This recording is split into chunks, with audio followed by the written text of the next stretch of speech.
look at these cultural values.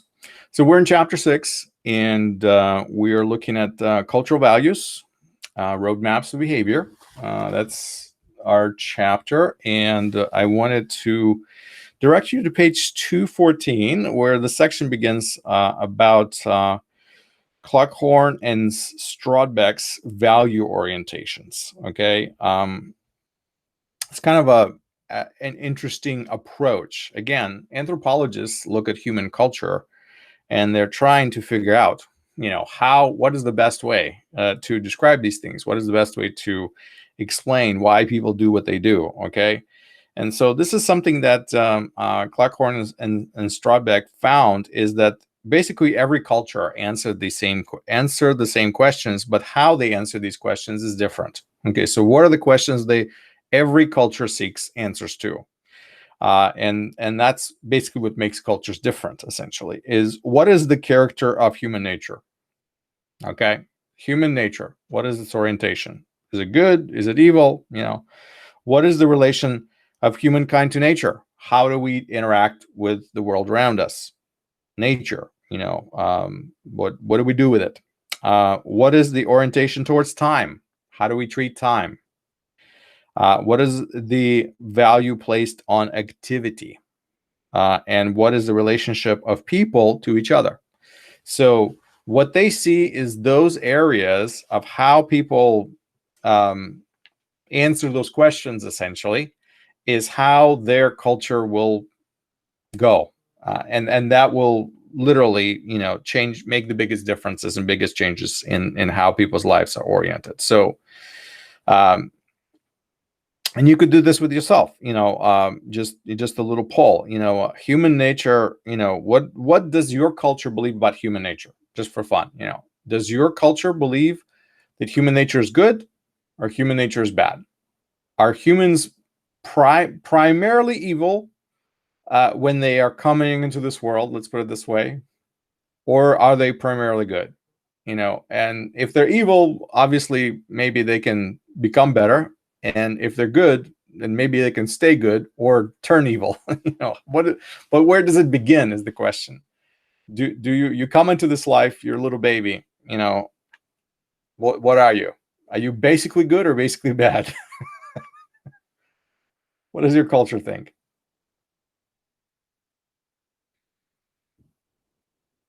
Some of you may not be able to answer. I don't know. Because different cultures believe different things about it.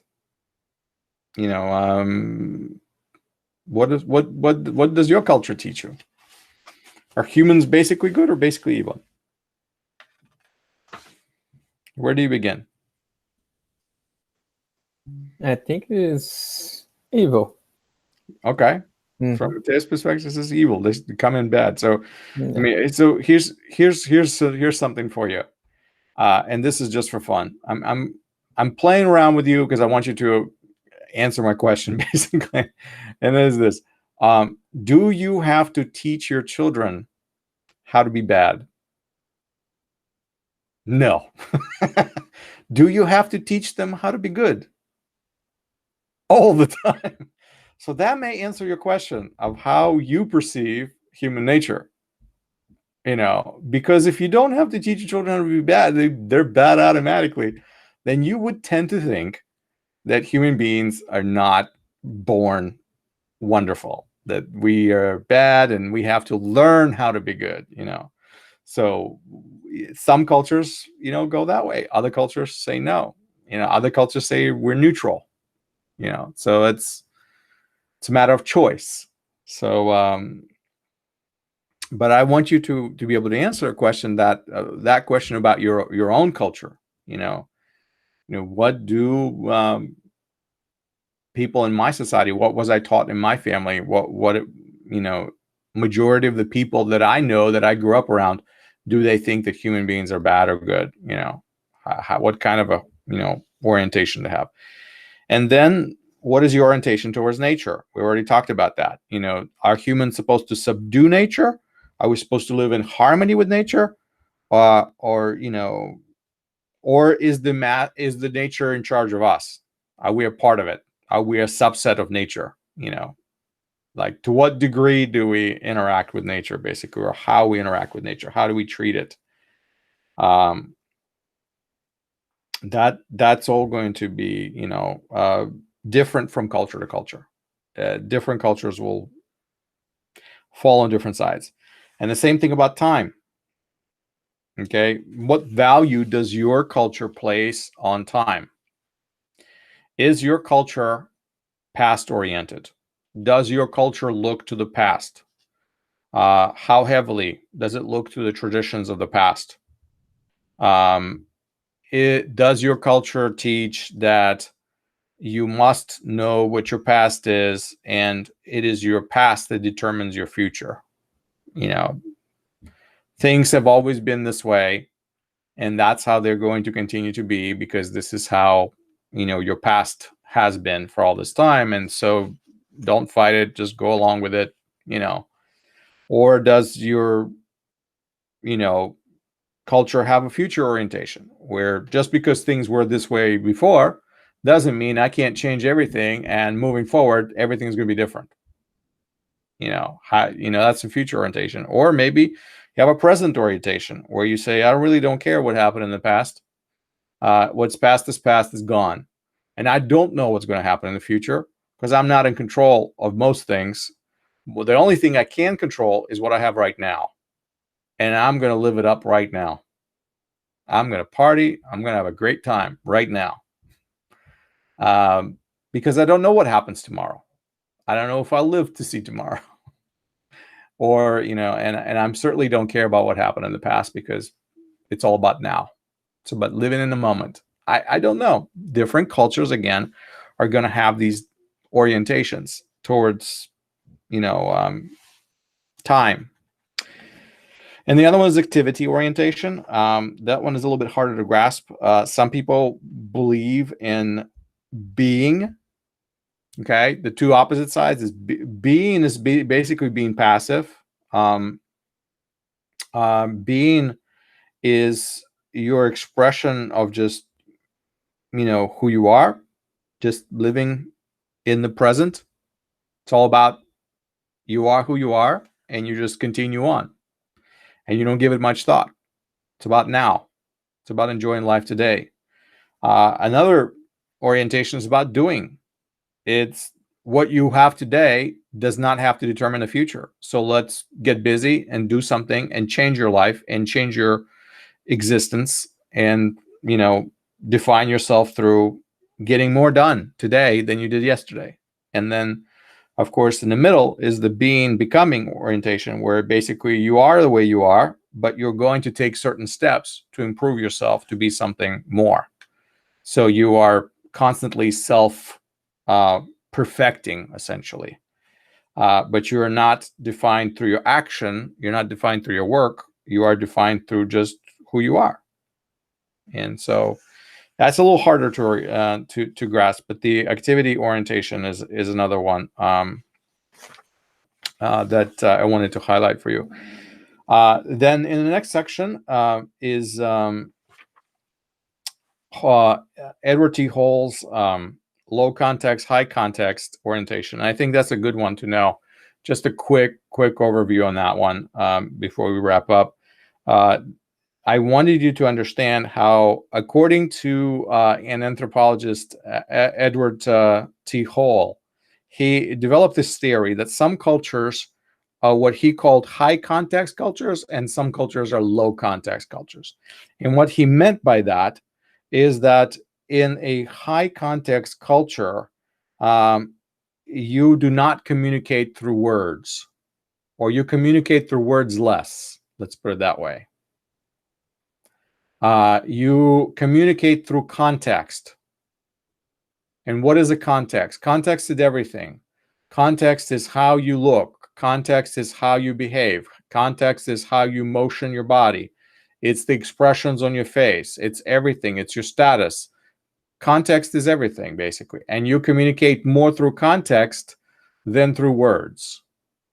So some cultures, you don't say much, but you still communicate a lot of meaning. Okay? Where they're now in other cultures, there are low context cultures. You do not rely on context to speak for you. You say everything and articulate everything explicitly, and you're very precise about things the way they are. Okay. So this is the cultures that use a lot of words versus little words. These are the cultures that rely on high context cultures rely on nonverbal communication, where low context culture rely on verbal communication. They say and explain everything because they do not rely on nonverbal clues, basically, that people use sometimes. So, and there's a chart over here on page 221 that just basically shows you that some cultures are high context and other cultures are low context. I don't know if this makes sense or not. Let's see. The examples of high context cultures are Japanese, Chinese, Korean. So that means these cultures will communicate less with words and more with nonverbal, sort of say, gestures or nonverbal clues.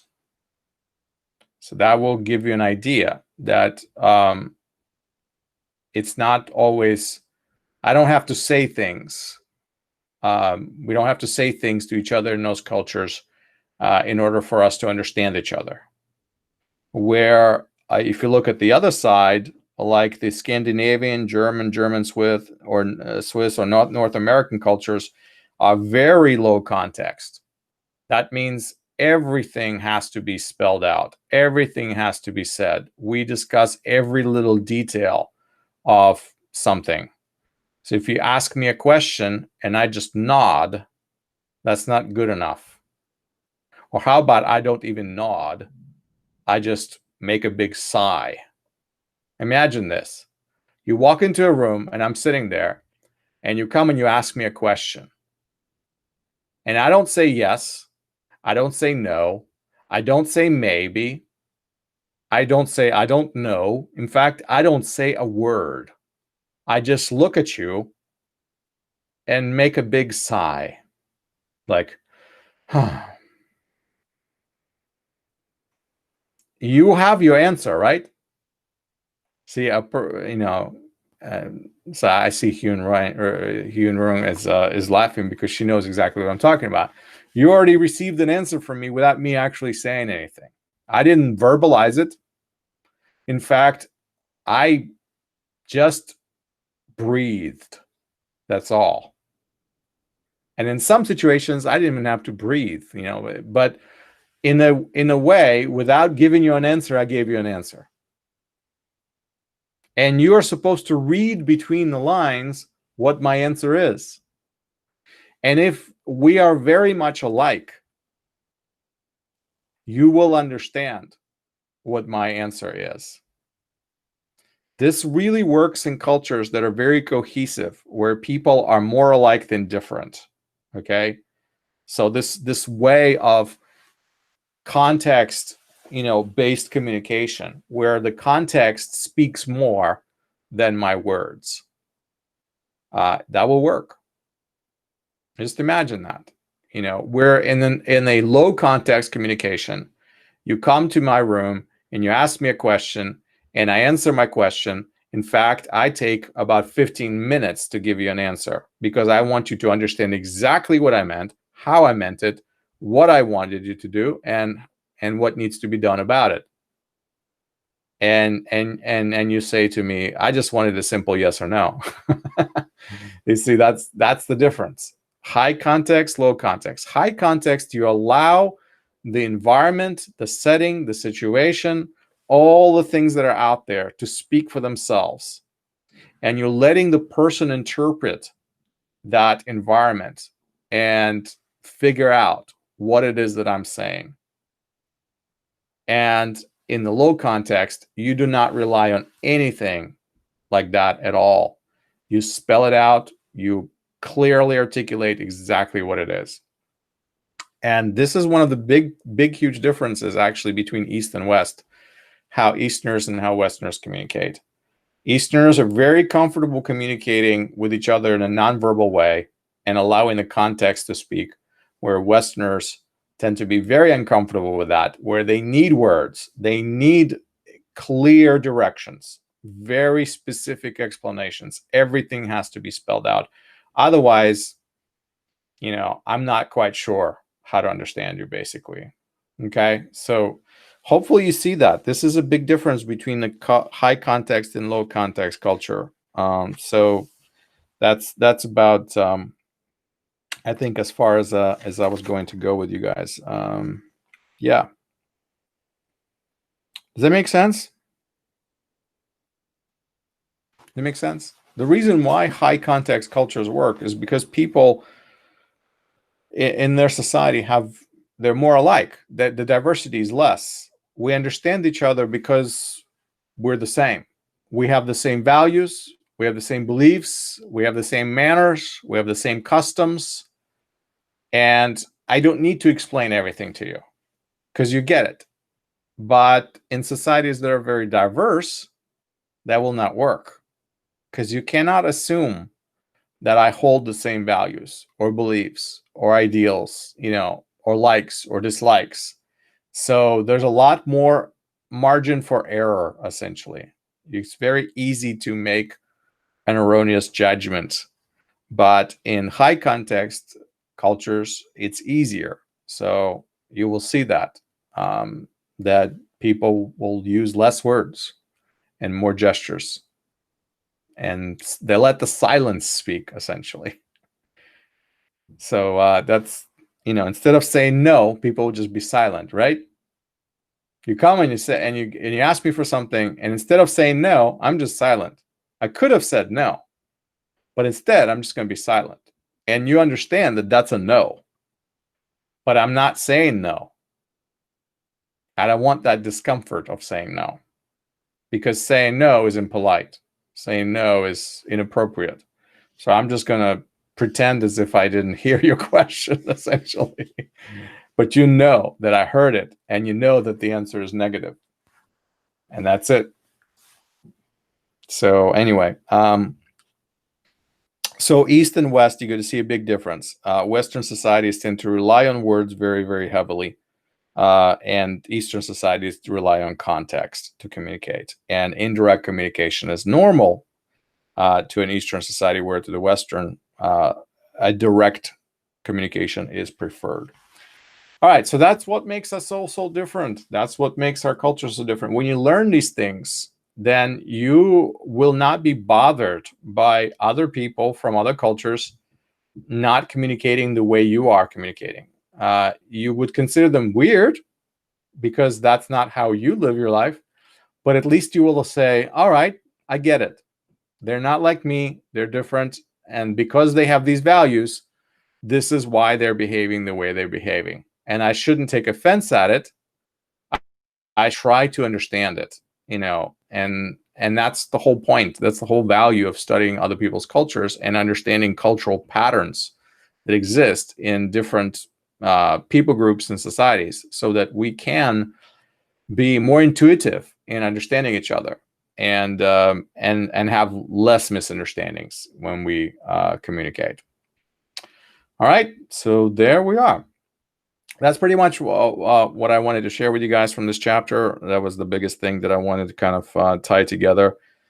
So next week we're continuing. We're gonna pick it up right there at page 222 and move through the rest of the chapter. So I know it's a lot of stuff. So if you guys are tracking with me, that's good. If you're reading, just make notes, make little margin notes, think about these things. Again, I am not looking for you to know everything that's in this textbook. I really just need you to understand the big concepts, big ideas. Okay, that's really what's important.